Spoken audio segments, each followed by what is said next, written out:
സംവിധായകൻ വേണുഗോപൻ അന്തരിച്ചു. സർവോപരി പാലാക്കാരൻ, the reporter, Sharjah to Sharjah എന്നിവയാണ് സംവിധാനം ചെയ്ത ചിത്രങ്ങൾ. മനീഷ് മഹിബാൽ ആലപ്പുഴയിൽ നിന്ന് കൂടുതൽ വിവരങ്ങളുമായി ചേരുന്നു. മനീഷ്, എപ്പോഴായിരുന്നു ഇദ്ദേഹത്തിന്റെ അന്ത്യം? എന്തൊക്കെയാണ് വിശദാംശങ്ങൾ?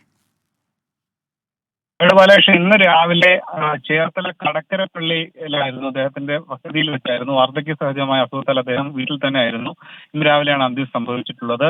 ഈ സമിതി പത്മരാജന്റെ കൂടെ 10 വർഷത്തോളം സഹസംവിധായകനായി അദ്ദേഹം പ്രവർത്തിച്ചിരുന്നു. 1995 ആദ്യമായി കുറിപ്പ് ഒപ്പം തന്നെ സംവിധാനം ചെയ്തിട്ടുണ്ട്. ഷാർജ ടു ഷാർജ, ചൂണ്ട, സ്വർണം, റിപ്പോർട്ടർ, സർവോപരി പാലാക്കാരൻ തുടങ്ങി മികച്ച സിനിമകൾ അദ്ദേഹത്തിന്റെ സംഭാവനകളാണ്. ഇനി ശവസംസ്കാര പരിപാടി ചടങ്ങുകളൊക്കെ തന്നെ എപ്പോഴാണെന്നുള്ള കാര്യം ബന്ധുക്കൾ അറിയിച്ചിട്ടില്ല.